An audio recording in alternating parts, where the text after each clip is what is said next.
I'm the only person in the world that could say Sinatra was my only singing teacher. Marlon Brando's my only acting teacher. Marilyn Monroe, at the age of 16, taught me how to be a man. And I'm probably the only person in the world that could say I was kidnapped by Pablo Escobar. Yes. Brought to Bogota. And I'm here and they're not.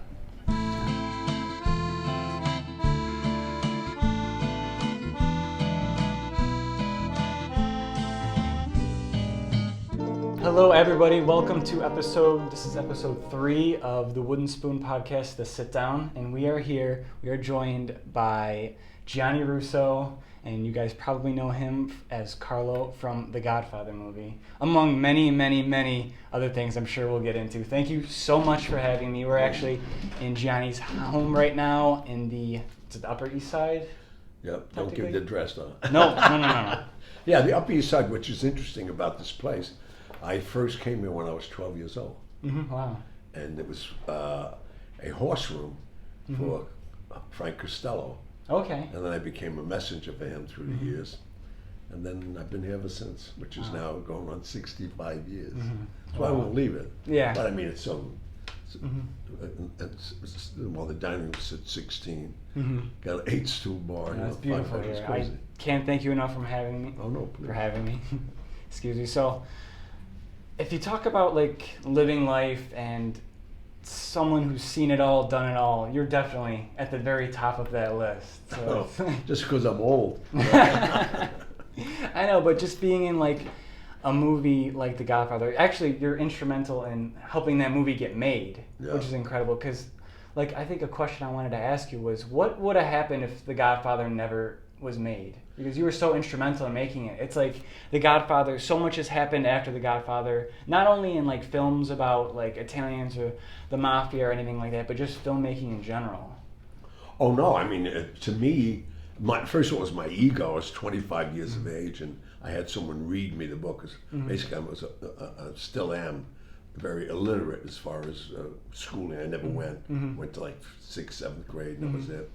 And so, when they read the book to me, which is always nice when you can digest it and fantasize as you're reading having someone read it, I recognized that Michael, Sonny, or Carlo, I could definitely be. And my ego, I put it in my mind, I'm going for it, which I've been blessed with. Anything I wanted to do, I've been able to do.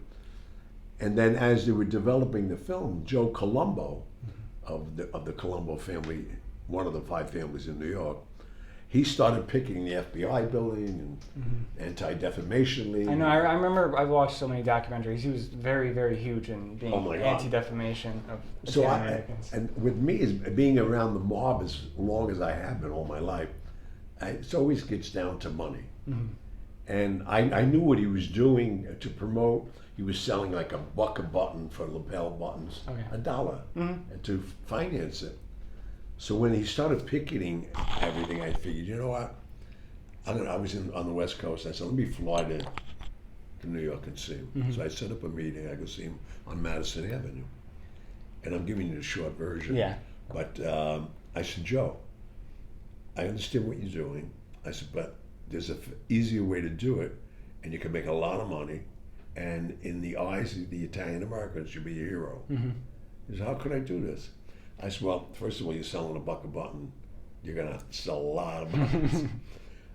I think, why don't you, and he had a young gentleman with him at the time, Barry Slotnick. He was a young attorney who represented the league. Okay.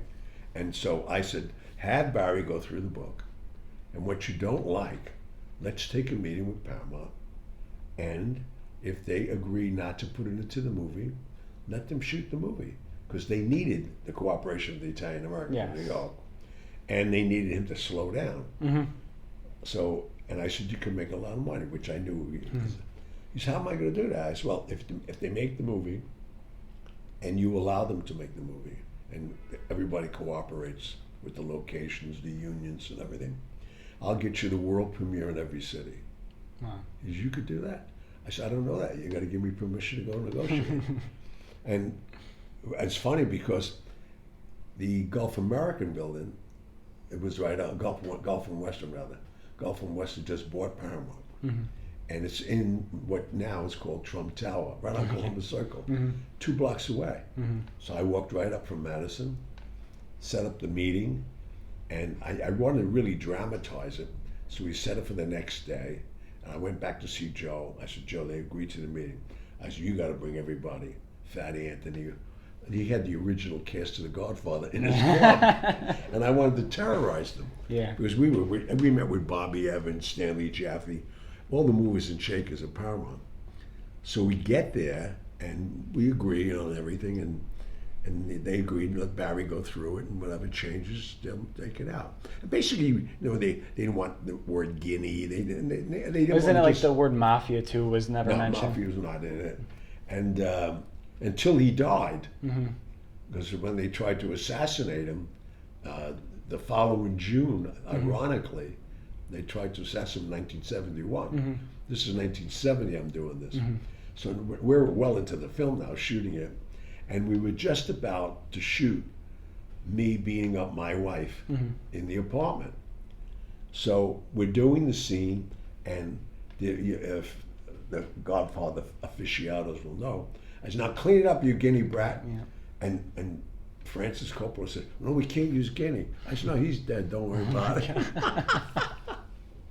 No, that's how I became an actor, which is insane. But like you said, where would the world be?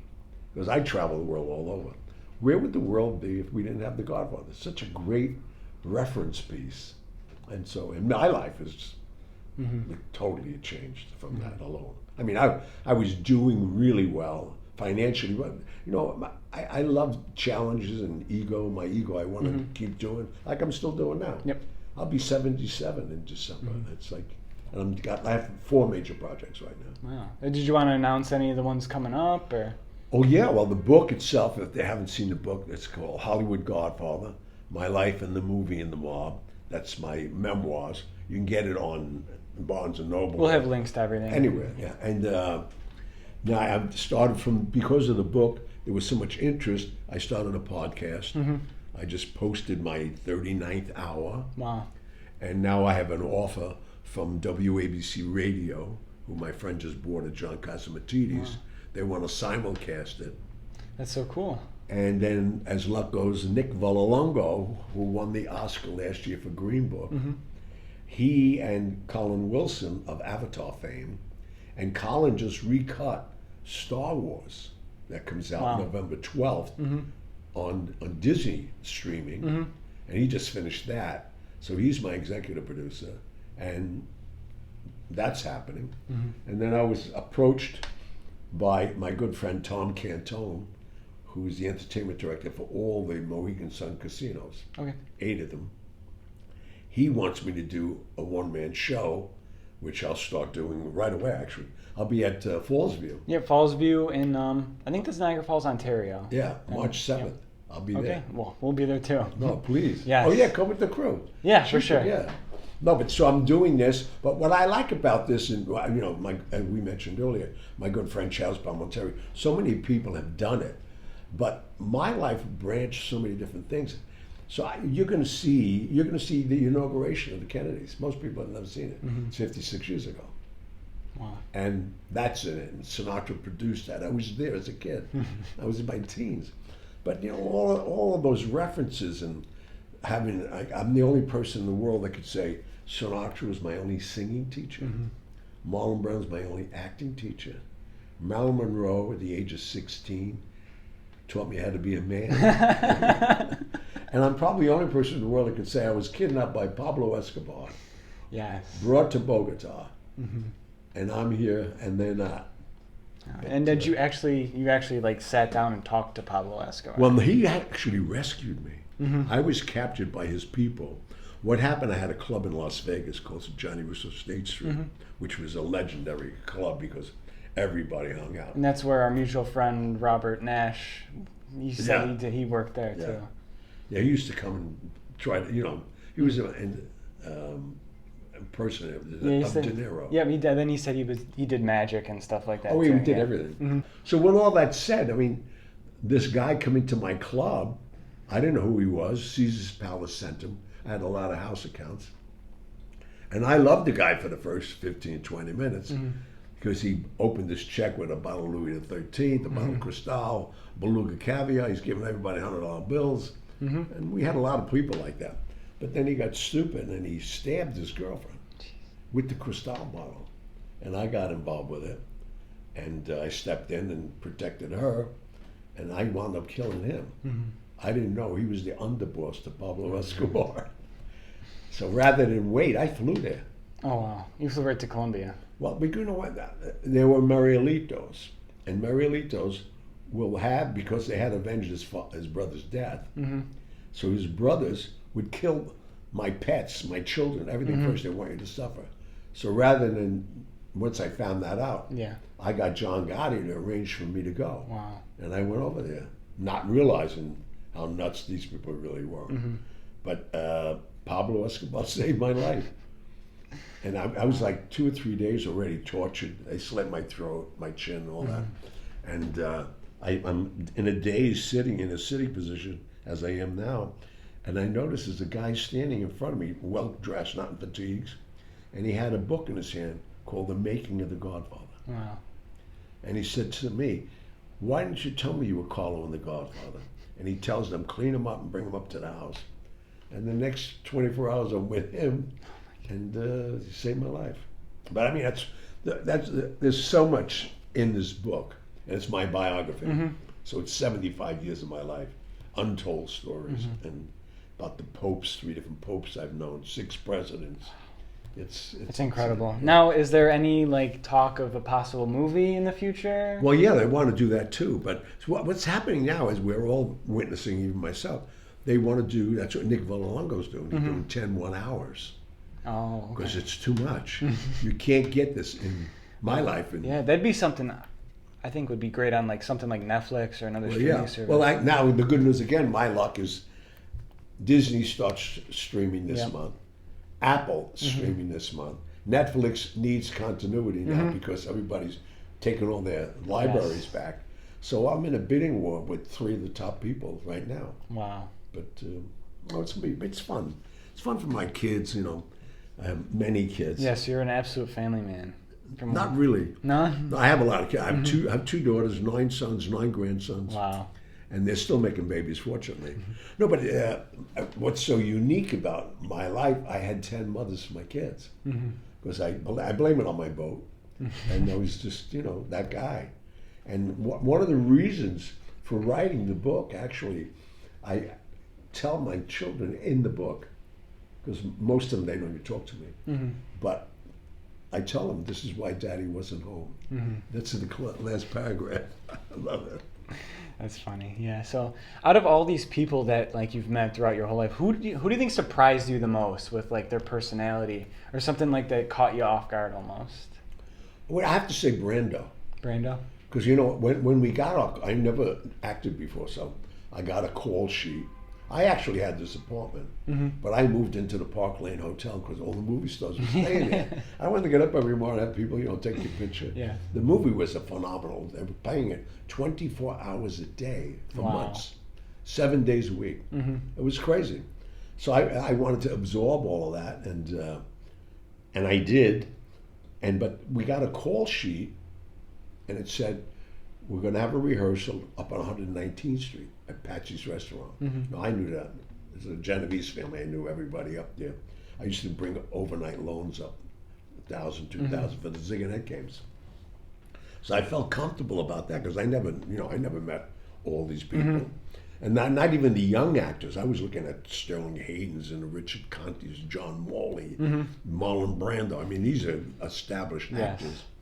And I was wearing Brioni then. And I always dress. And the thing is, I got there and I'm seeing movie stars that needed a bath. I mean, even Diane Keaton came with all scuzzy. I mean, I couldn't, but that's the arts part of it, I guess. Yes. But it said, do not have eye contact or speak to Marlon Brando. Bold letters right on the bottom of the sheet. So I didn't say anything. So what they did, we had a rehearsal, a little bigger than this table, and all we had to do is, in chronological order, as you are in the script, get up and say, hi, I'm Michael. I'm Al Pacino playing Michael. Mm-hmm. And go around and got to me, I'm Carlo Rizzi, Gianni Russo. And we took a first break after 20 minutes or so, and Marlon Brando comes over to me. He says, you're a big TV actor. I said, no. He said, you have a movie coming out. I said, no. He said, well, you're not on Broadway. I know everybody on Broadway. I said, what's this, a quiz show? So he says to me, who'd you study with? I said, study what? What are you talking about? And I never did anything, so I never broke down a script or anything. I was just happy to be in the movie.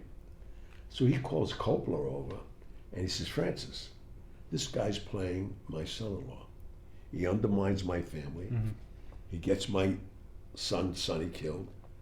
He gets my younger son, Michael, involved. You have to rethink this. And I'm saying to myself, this guy's trying to get me fired. So again, I don't know protocol. I said, Francis, go over there a minute. I didn't know I couldn't dismiss the director. Like, that guy's king. And then the other sacrilege I did, I put my arm around Brando.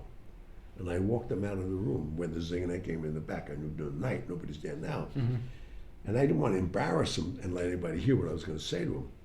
So I take him out of earshot. I'm like right in his face. I said, let me just tell you something. You screw this up on me. You get me fired. You hear what I'm telling you now? You get me fired, I'm going to suck on your heart. You're going to bleed out right here. And he's looking at me. Then he stood back. He said, that was brilliant. You could do this, bud. He thought I was acting. I was serious. I already told everybody I'm in the movie. And they didn't believe me. Oh, my God. But he was the guy, to get back to your original question, he and I became the best friends. He drove to work with me every day, because they were in station wagons. I had a 65 Bentley limousine with a Chinese chick chauffeur. And I think he liked the Chinese chick chauffeur better than the car. But I drove with him every day to Staten Island, and he helped me with all the scenes. Wow. That's why I said earlier, he's my only acting teacher. He was. Like Sinatra's my only singing teacher. That's he heard I incredible. wanted to sing. He said, come to Palm Springs. If you ever there. I said, don't tell me to come. I'll be there. And so, I mean, that's how crazy my life was. You know? Yeah, it's almost like you have a personality trait about you where it's like just ambition and drive. Where do you think that comes from? Well, I know where it came from. Fortunately, and most people think I'm crazy when I say it, in 1949, I got polio. And I was put in a state institution for 5 years straight, quarantine. So that'll give you a will to survive and live and achieve things. And it wasn't, I was there, I got them, I know the date well, August 7th, 1949, and had no family members, nobody came in, and I'm saying to myself, why am I doing here, mate? And I thought, you know, I was an altar boy already. I'm saying, God, why are you punishing me here? And then my birthday was coming December 12th, and Dolores Barone, who was a candy striper on my floor, that's a nurse in training. Yep. And she brought me a transistor radio from Carlo Gambino for my birthday. Wow. Because I knew from the neighborhood. And that day, when I heard all day long on WNEW, Frank Sinatra, chairman of the board, while I'm laying in bed, he's creating riots at the Paramount Theater on Broadway. It was 8 concerts a day he was doing. Wow. And we shared the same birthday, and they told me on the newscaster, he's an Italian American, humble beginnings, Hoboken, and he gave me a will. I got out of there in 5 years. And then when's the first time you actually met Mr. Sinatra? I met him 2 years later. Wow. I was 14. He was doing a sound check at the Copa, and Frank Costello owned the Copa. So I used to be there all the time. So I go into the kitchen, and he's doing a sound check, and I could see he looks up at me, and June Bodell, the manager, was sitting in the corner. He's saying, like, who's this kid? He's, no, he's with us. So after the first break, because now he's my idol, I've been for the last 2 years with Sinatra. So he smokes like a fiend. So he's picking up a cigarette. I get right there and I light it for him. I said, Mr. Sinatra, I never thought I'd meet you. He said, who are you? I said, I'm the kid. He said, what's your name? I said, the kid. He said, who gave you that name? I said, Mr. C. He said, I'm sorry I asked. I said, you saved my life. He said, how did I do that? And I told him the story, that I was in polio. I had no will. I watched 23 kids die already. Wow. And I said, knowing your beginnings and you're Italian American, I said, this is why I'm here. He said, well, and he got really touched. Mm-hmm. And that would be the first time I saw Sinatra cry. Wow. And I've seen him after that many times. Mm-hmm. He's not that guy that everybody thinks he is. He's a very sensitive guy. Mm-hmm. But I guess, he has to portray what he is, but he was such a good friend of mine. In fact, he baptized my last son, Luciano. Wow. That's so cool. I really spent a lot of time with him. Mm-hmm. But, that's how crazy my life is. But, Yeah. So what are some of the goals for the future then? If I tell you this, I want to tell you this, mm-hmm. and the audience should remember this. I've been in movies that won 5 Oscars, mm-hmm. total of 9 actually, Seabiscuit and all them. So what I'm thinking of doing now, as you pointed out, the movie, I want to do, and it's funny because about the freshmen going to theaters first, I talked to Bobby about this long ago. De Niro and I are real close. Mm-hmm. So to qualify for an Oscar, you have to be in at least 500 theaters. Okay. So that's what we want to do. When I do this Netflix or whoever winds up with a Disney or mm-hmm. I want a limited run for 500 pictures to qualify. I just want to get nominated. I don't care if it wins, but I want to get nominated for the movie. I want to get a Grammy for the TV show.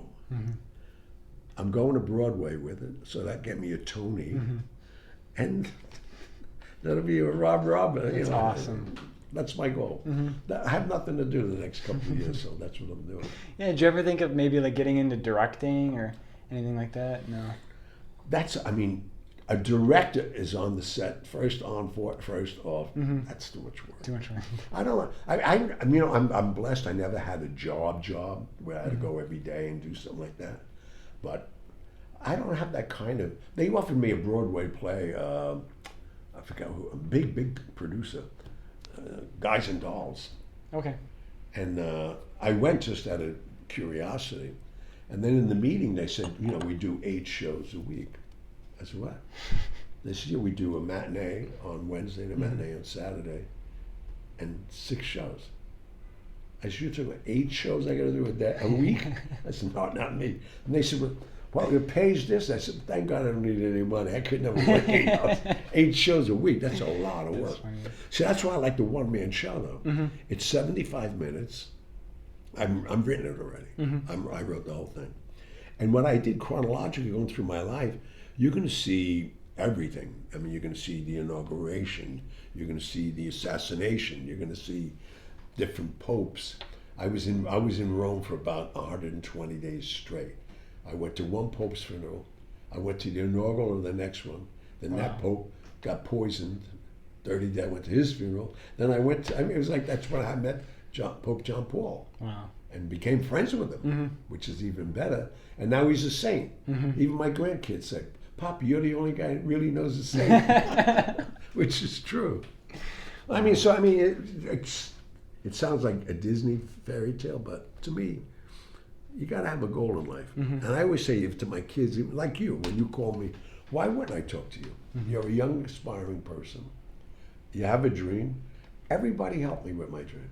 Mm-hmm. I didn't do this on my own.